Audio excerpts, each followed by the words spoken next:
काव्या वास्तवात परत आली आणि साक्षीकडे पाहिलं. तुला रुद्रला आयशाची खरी ओळख सांगायची नाहीये? बरोबर. साक्षीच्या चेहऱ्यावर एक दुष्ट हास्य उमटलं. का सांगू नये? त्यामुळे तो तुझा आणि तुझ्या मुलीचा अजून तिरस्कार करेल. मला हे बघायला मजा येईल. काव्याचे डोळे अरुंद झाले. ठीक आहे, पण सांग बरं, जर रुद्रला कळलं की तू आजारी असल्याचं नाटक करून डॉक्टरांचा वापर करून त्याला फसवलं, तर त्याला कोणावर जास्त राग येईल, माझ्यावर की तुझ्यावर? साक्षी थबकली. तिचा चेहरा फाटक्या कागदासारखा पांढरा पडला. काय म्हणतेस तू? तिच्या घाबरलेल्या चेहऱ्यानं सर्व काही स्पष्ट झालं. काव्या खुर्चीत टेकली आणि शांतपणे म्हणाली, तुला नाकारायचं असेल तर नाकार, पण मी दुसरं डॉक्टर आणेन आणि सगळं बाहेर येईल. उशीर लावला तरी सत्य लपणार नाही. साक्षीचे ओठ थरथरले. तुला काय हवंय?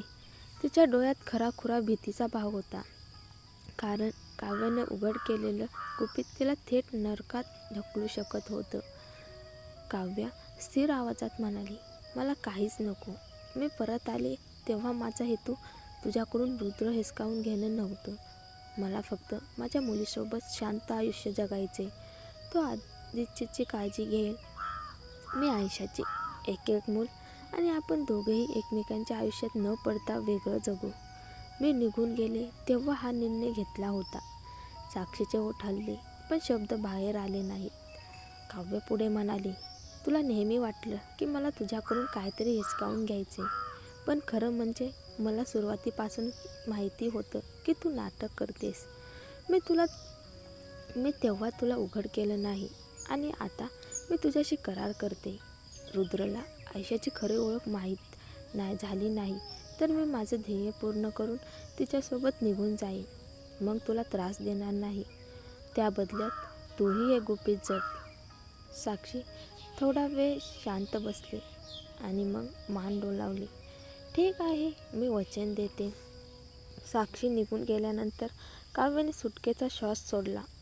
रुद्रला अजून आयशाची खरं ओळख माहीत नव्हती, तोवर मी तिला त्याच्याकडे ढकलणार नाही. खरं तर त्याला तिचं रूपसुद्धा माहिती नाही, त्यामुळे ती सुरक्षित राहील आणि आपण भविष्यात पुणे सिटी सोडणं अजून सोपं होईल. साक्षी गायकवाड ग्रुपमध्ये परतली. ऑफिसमध्ये रुद्रला पाहून ती थोडा वेळ स्तब्ध झाली. काव्याला माझं गुपित माहीत आहे. ती खरंच गप्प बसेल? नाही, मला आता काळजीपूर्वक वागावं लागेल. आधीसारखं बेपर्वा नाही. साक्षीचा पत्ता लावल्यावर काव्या घरी आली. तिने पाहिलं, चैतन्य अजूनही आयशासोबत गेम खेळत होता. काव्याने खोल श्वास घेतला आणि त्याच्याजवळ गेली. चैतन्य, तू नेहमी आयशासोबत असतोस. तिचे हे सगळे धंदे, रुद्रसमोर नाटक करणं, साक्षीबद्दल वाईट बोलणं, हे तू शिकवलंस का? एवढ्या लहान मुलीला असं नाटक करणं, लोकांची बदनामी करणं? चैतन्य थबकला. मी काय केलं? तेवढ्यात आयशाने लगेच गेम सोडला. अरे, अजून होमवर्क केलं नाही.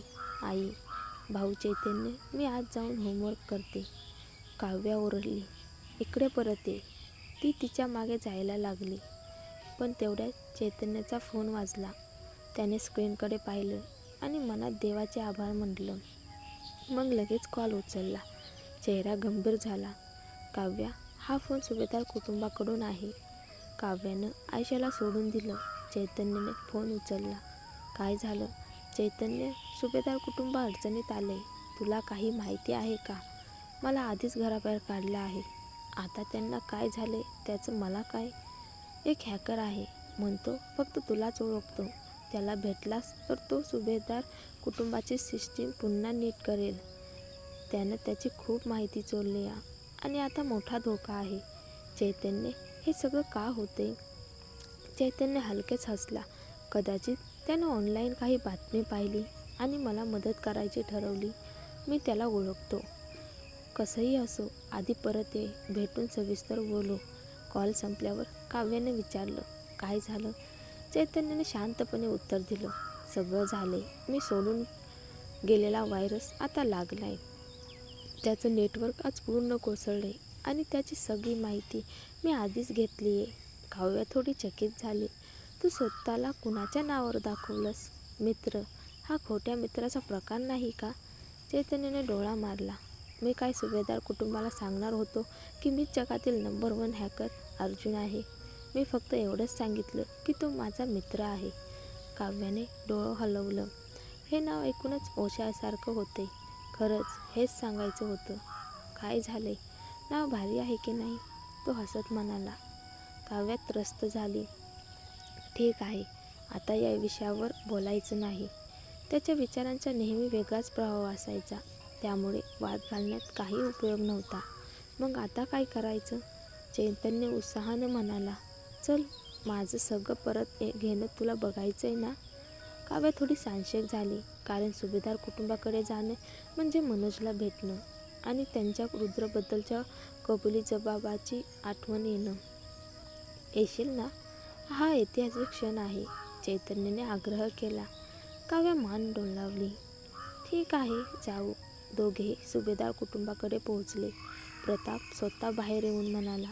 चैतन्य, शेवटी तू आलाच. मनोज मागे बसला होता. त्याच्या हातात काहीतरी खेळणं होतं. त्यांनी डोकं वर करून काव्याकडे पाहिलं. दोघांनी एकदम नजर वळवली. जणू समोरासमोर बघणंच शक्य नव्हतं. त्यांच्या शेजारी अस्मितेच्या चेहऱ्यावरही अप्रसन्न भाव होते. तुला असा हॅकर कुठून भेटला? प्रतापनं विचारलं. प्रत्येकाकडे बाहेरचे काही मित्र असतातच. की तू विसरलास? किती वर्षे मला परदेशात टाकून दिलंस? चैतन्य थंडपणे म्हणाला. प्रतापचा चेहरा फिका झाला. चैतन्य, म्हणजे हे सगळं तू मुद्दाम केलंस? बाबा, काय बोलतायस? तुला माहीत नाही का हा हॅकर कोण आहे? तुला आधीच तपासलं असन. प्रतापनं खरंच तपास केला होता. जगातील नंबर 1 हॅकर. हॅकिंगच्या दुनियेत एक दंतकथा. सुभेदार कुटुंबाचा सगळं डेटा गायब झाल्यानंतर त्यांनी तपास पाठवले होते. पण इतक्या जबरदस्त व्हायरसला कोणीही हटवू शकलेलं नव्हतं. सगळं डेटा, त्याचे महत्त्वाचे गुपित फाईल्स सगळं संपलं होतं. सगळ्यांचा एकच निष्कर्ष होता. हा फक्त जगातील नंबर 1 हॅकरच करू शकतो. प्रतापच्या अंगावर काटा आला. मी असा माणूस कसा कंट्रोल करू? मला फक्त त्याला रागवू नकोस म्हणून सांगता येईल. आपण फक्त काही मतभेद आहेत. तुला खरंच घराबाहेर काढलं नव्हतं? त्याला सांग आपला डेटा परत करावा. तो सोफ्यावर पाय पसरून बसला, जिथं नेहमी प्रताप बसायचा. पण आता प्रतापला त्याला थोडंसुद्धा विरोध करायची हिंमत नव्हती. प्रताप थोडा थबकला. तू म्हणतोस की जर परत आलास तर सगळं ठीक होईल? चैतन्य हसला. अगदी तसं नाही. जर मी परत आलो तर तू माझे शेअर्स परत देशील का? मला योग्य पद देशील का? प्रताप शांत राहिला. मनोजला आधीच शंका होती की हॅकर चैतन्यच आहे. पण आता त्याला स्पष्ट झालं, हे त्याच्याकडून झालं होतं. ठीक आहे, प्रतापने अखेर मान्य केलं. मी तुला सगळं परत देतो. मनोज आणि अस्मिता चैतन्यकडे पाहत होते. प्रत्येकाच्या चेहऱ्यावर वेगळे भाव. चैतन्यला सुभेदार घरातून बाहेर काढून फार वेळ झालेला नव्हता. पण परिस्थिती गंभीर होती. त्या फाईल्समध्ये खूप गुपित होती. प्रताप आता असहाय्य सापासारखा झाला होता. त्याला काही करायची हिंमत उरली नव्हती. प्रतापनं लगेच सर्व व्यवस्था केली. तुझी खोली अजून तशीच आहे. साफ करून राहायला लाग. बाबा, फक्त तुला धडा शिकवायचा होता. तुला माहीत आहे ना? हो, माहीत आहे. चैतन्य शांतपणे म्हणाला. आता तू तुझ्या भावाच्या उपाध्यक्षपदी काम कर. भाऊ मिळून काम केलं तर सोपं होईल. छान आहे. चैतन्याने सहज मान्य केलं. मग त्या फाईल्सचं काय? प्रतापने विचारलं. आज रात्री मी सांभाळतो, चैतन्याने आत्मविश्वासानं उत्तर दिलं. प्रतापनं दिलासा घेतला.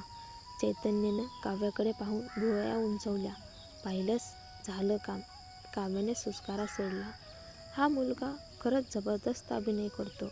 श्रीमंत लोकांमध्ये राहायला ही कला आवश्यकच आहे. सगळं ठरल्यानंतर प्रताप निघून गेला. चैतन्याने काव्याला बाहेर थांबायला सांगितलं.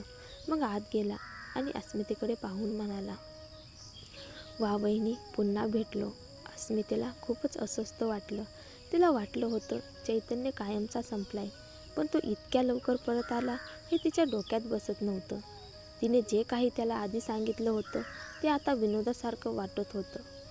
तू तू परत आलास. मला माहीत होतं तू येशील, पण मी तुला जे बोलले ते खरं नव्हतं. मला फक्त तुला गंभीर होऊ द्यायचं नव्हतं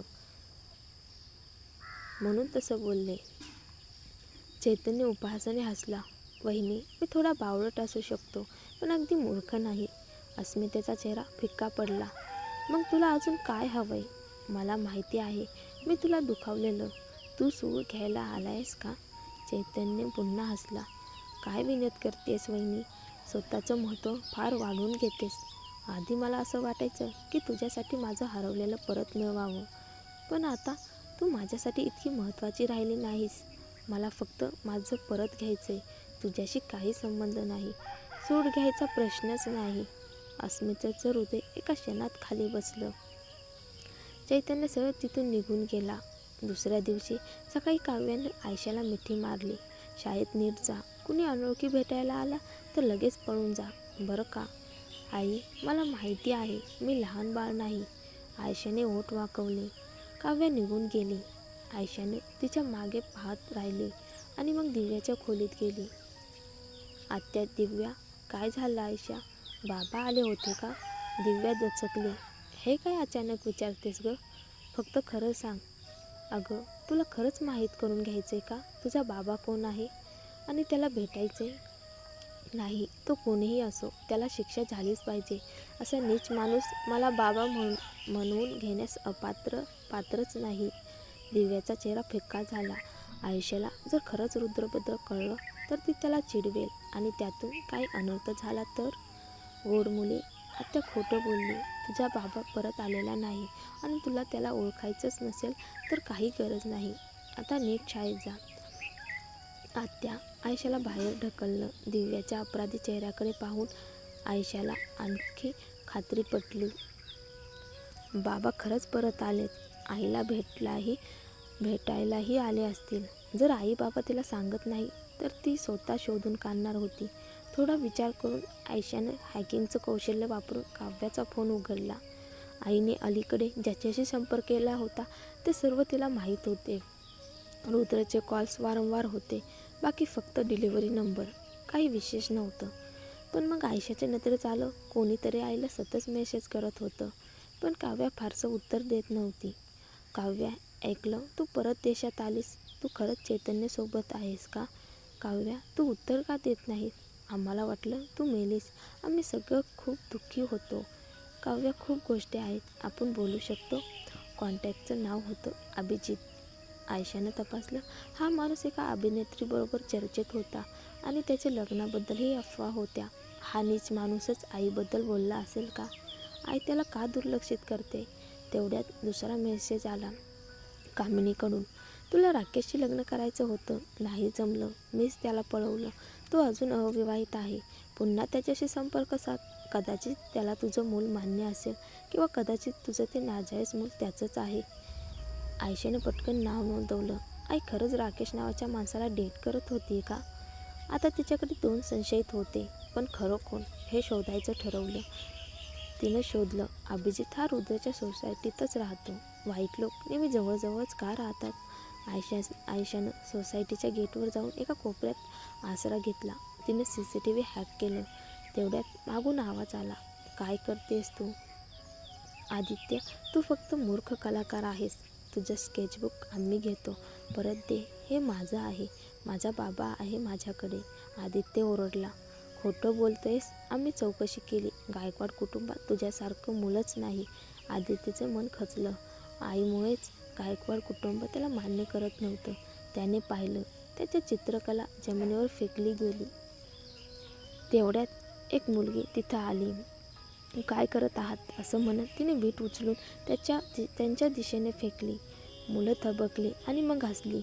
मुलींना वाचवायला हिरो येतो असं ऐकलं होतं, पण ही पिवळ्या केसांची बाई मुलांना वाचवायला आली. बघ कशी क्रूश आहेस. सावध राहा, नाहीतर आम्ही तुला मारून टाकू.